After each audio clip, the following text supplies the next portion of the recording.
Assalamualaikum warahmatullahi wabarakatuh. Hari ini kami dari kelompok 5 akan menjelaskan sebuah penelitian berjudul Systemic Approach to Machine Learning Project Management yang dipublikasikan pada Oktober Usial dan Ersin Aktub dari Baskan University. Penelitian ini bergerak di bidang ekonomi. Meskipun popularitas kecerdasan buatan AI dan machine learning terus meningkat, banyak proyek di bidang ini yang justru gagal memberikan hasil yang diharapkan. Nah, kita dari fokus teknis yang menuju pendekatan manajemen proyek yang lebih holistik dan sistemik. Oke, masuk ke latar belakang.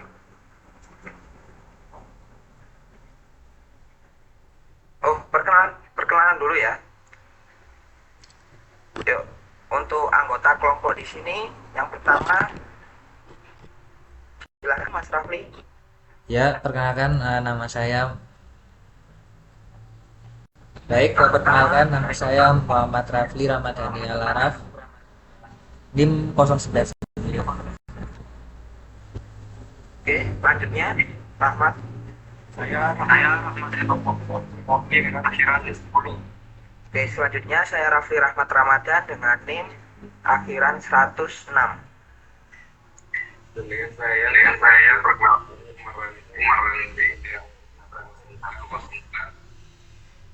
Saya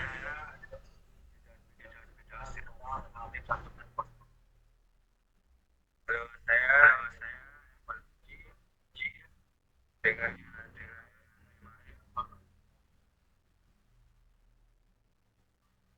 baik, dan terakhir adalah Ahmad Zanuar Tito dengan NIM akhir 081. Oke, masuk ke latar belakang. Nah, ada 3 poin utama yang menjadi alasan mengapa penelitian ini dilakukan ya.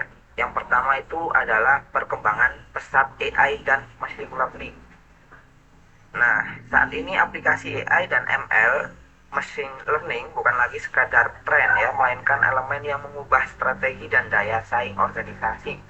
Nah, dalam konteks penelitian ini, fokus utamanya adalah industri kesehatan, di mana machine learning digunakan secara luas untuk diagnosis penyakit, optimalisasi rencana perawatan, hingga efisiensi operasional rumah sakit. Oke, yang kedua, tingkat kegagalan proyek yang tinggi. Nah, persentase kegagalan proyek dari AI dan machine learning ini sangat signifikan. Banyak yang dihentikan sebelum selesai atau tidak pernah sampai ke tahap penyebaran.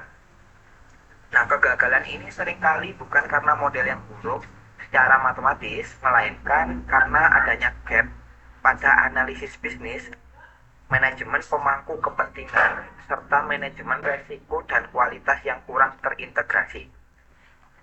Dan yang terakhir, yang ketiga, tantangan khusus manajemen machine learning.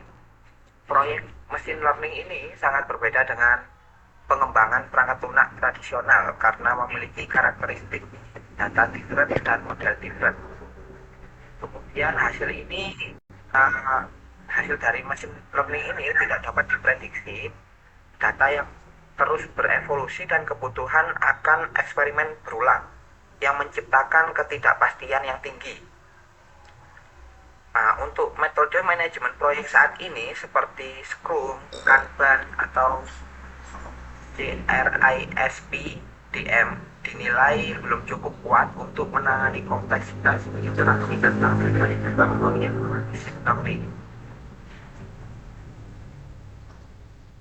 Oke, selanjutnya bisa dijelaskan oleh teman saya, Rafli. Dipersilahkan.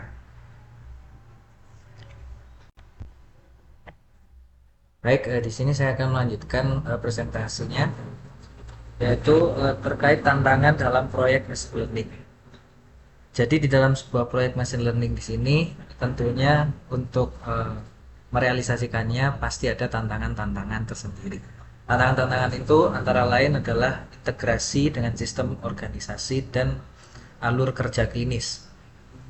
Kemudian ada ketidakpastian hasil model generalisasi dan validitas klinis. Kemudian ada perubahan data dan kebutuhan, drift data, lalu ada perubahan populasi dan fitur-fitur terbaru yang muncul. Kemudian ada risiko dan kompleksitas tinggi. Risiko dan kompleksitas tinggi itu bisa kita sebutkan contohnya seperti keamanan pasien, kemudian privasi dari pasien, dan kemungkinan bisa dampak klinis yang terjadi apa dampak klinisnya. Next slide.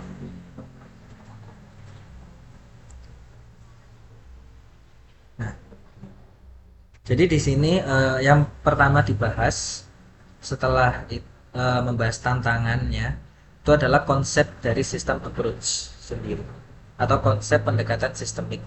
Jadi pendekatan sistemik itu memandang proyek machine learning sebagai sistem berinteraksi.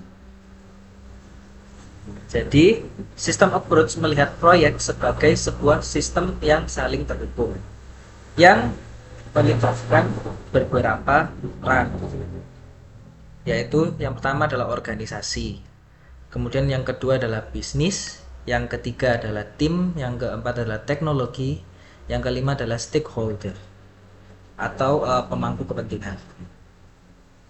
Jadi di sini pendekatan sistemik berarti melihat proyek machine learning itu sebagai sebuah sistem yang terdiri dari berbagai komponen yang saling berhubungan. Jadi bisa dikatakan keberhasilan proyek ini tidak hanya bergantung pada model machine learning saja, tetapi juga pada bagaimana seluruh komponen itu bekerja bersama-sama sehingga menyatakan bahwa proyek itu bisa dikatakan berhasil. Komponen tersebut meliputi organisasi, strategi, bisnis, tim, proyek, teknologi yang digunakan, serta stakeholder. Semua komponen ini akan saling mempengaruhi satu sama lain. Oleh karena itu, keputusan-keputusan yang diambil dalam proyek itu dapat berdampak pada bagian lainnya. Selesai.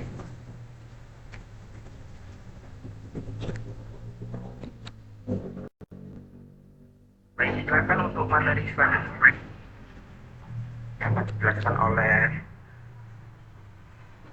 Mas Rahmat. Waktu dipersilakan. Oke, untuk selanjutnya adalah project management ekspresi merupakan panduan manajemen proyek yang dikembangkan untuk dikembangkan oleh organisasi internasional, yaitu project management. Framework ini digunakan secara luas di berbagai industri untuk membantu organisasi mengelola proyek dengan lebih efektif dan sistematis. Jadi di sini ada beberapa performance domains. Itu diantaranya itu pertama stakeholder. Domain ini berfokus pada bagaimana tim proyek mengelola hubungan dengan stakeholder. Stakeholder bisa berupa manajemen, perusahaan, klien, atau pihak lain yang memiliki kepentingan dalam proyek. Selanjutnya itu tim. Domain ini berkaitan dengan pengolahan tim proyek. Tim proyek harus memiliki kolaborasi yang baik, komunikasi yang efektif, serta pembagian tugas yang jelas. Selanjutnya, cycle ini akan dijelaskan di slide selanjutnya. Selanjutnya yaitu planning. Planning domain yang berfokus pada proses perencanaan proyek seperti menentukan tujuan proyek, menentukan ruang lingkup proyek, susun jadwal, serta mengalokasikan sumber daya. Selanjutnya yaitu project work. Domain ini berkaitan dengan pelaksanaan pekerjaan proyek. Pada tahap ini, semua aktivitas yang telah direncanakan mulai dijalankan oleh tim proyek. Selanjutnya yaitu berfokus pada bagaimana hasil proyek dapat memberikan nilai bagi organisasi. Nah, Selanjutnya yaitu uncertainty. Setiap proyek pasti memiliki ketidakpastian atau risiko. Oleh karena itu, domain ini berfokus pada bagaimana tim proyek identifikasi, menganalisis dan menganalisa risiko yang mungkin terjadi. Dan selanjutnya adalah measurement. Domain ini berkaitan dengan pengukuran kinerja proyek seperti target waktu, anggaran, kualitas hasil. Dan selanjutnya development approach untuk project machine learning. Di sini ada 3 pendekatan utama yang sering digunakan dalam project ini. Yang pertama adalah prediktif, pendekatan prediktif yang juga disebut Interval Model. Dalam pendekatan ini, semua tahapan proyek direncanakan sejak detail dari awal. Tahapan proyek biasanya meliputi requirement analysis, system design, implementation, testing, dan deployment. Selanjutnya adalah adaptive approach. Jadi ini lebih fleksibel dibandingkan prediktif. Dalam pendekatan ini, proyek dikembangkan secara iteratif dan incremental. Artinya proyek dibagi menjadi berbagai siklus kecil yang disebut iteration atau sprint. Selanjutnya yaitu hybrid. Pendekatan hybrid merupakan kombinasi antara prediktif dan adaptif. Dalam pendekatan ini, beberapa bagian proyek dikembangkan secara terstruktur seperti waterfall, sementara bagian lain dikembangkan secara iteratif seperti agile. Oke, lanjut.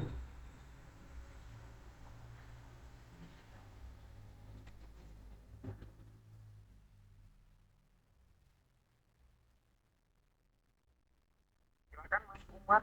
Apa Mas Dida ya? Mas Dida ya? Iya Mas Dida. Oke, silakan.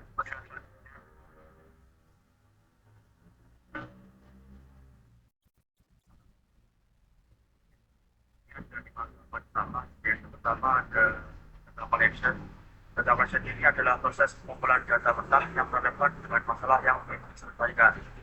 Yang kedua ini adalah data processing, di mana kita menentukan pertama dan format data agar siap diolah. Kemudian ada metode engineering, yaitu proses interaksi dan mengekstraksi atribut paling penting dari data agar algoritma bisa belajar dengan optimal. Keempat, ada model training. Di sini model AI dilatih menggunakan data yang sudah dilakukan tadi. Kemudian kelima adalah model evaluation. Model evaluation ini untuk menguji seberapa akurat dan ada kinerja model tersebut. Setiap tahapan membutuhkan kontrol kualitas, logging, dan keterlibatan klinis seperti data labeling, validasi statistik, kuanti klinis, serta monitoring pasca deploy. Lanjut.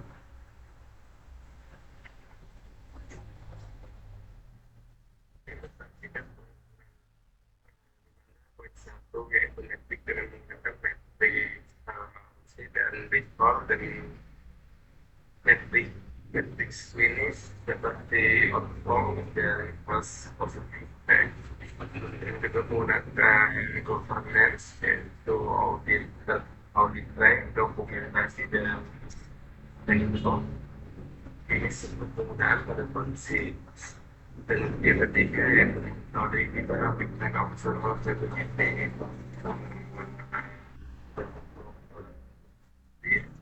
dan proses retraining yang terjadwal dengan gabungan feedback klinis ke siklus pengembangan untuk memastikan utilitas nyata dan keselamatan pasien.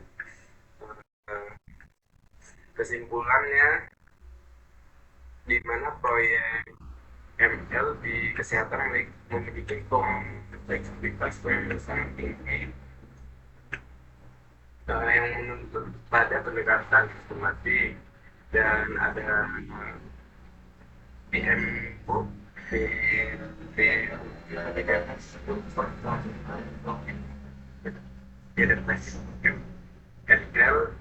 dan habit development plus work dan tambah monitoring berkelanjutan sama dengan kombinasinya efektif dan prioritas kolaborasi lintas disiplin manajemen proyek RKL, IT dan klinis. Sekian. Baik, di sini saya ingin melanjutkan, yaitu ada implementasi dan pengukuran. Pada bagian implementasi ada 3 faktor, yaitu ada metrik, governance, dan monitoring. Matriks digunakan untuk menggunakan teknik AUC dan DECAL, dan ada metrik klinis seperti outcome, passive, progressive, effect.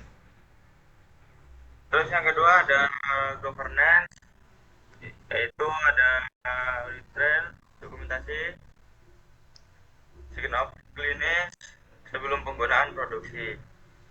Dan ketiga ada monitoring. Monitoring itu berisi line observability untuk clear dan closing retreat terjadwal. Terus slide terakhir akan dilanjut. Saya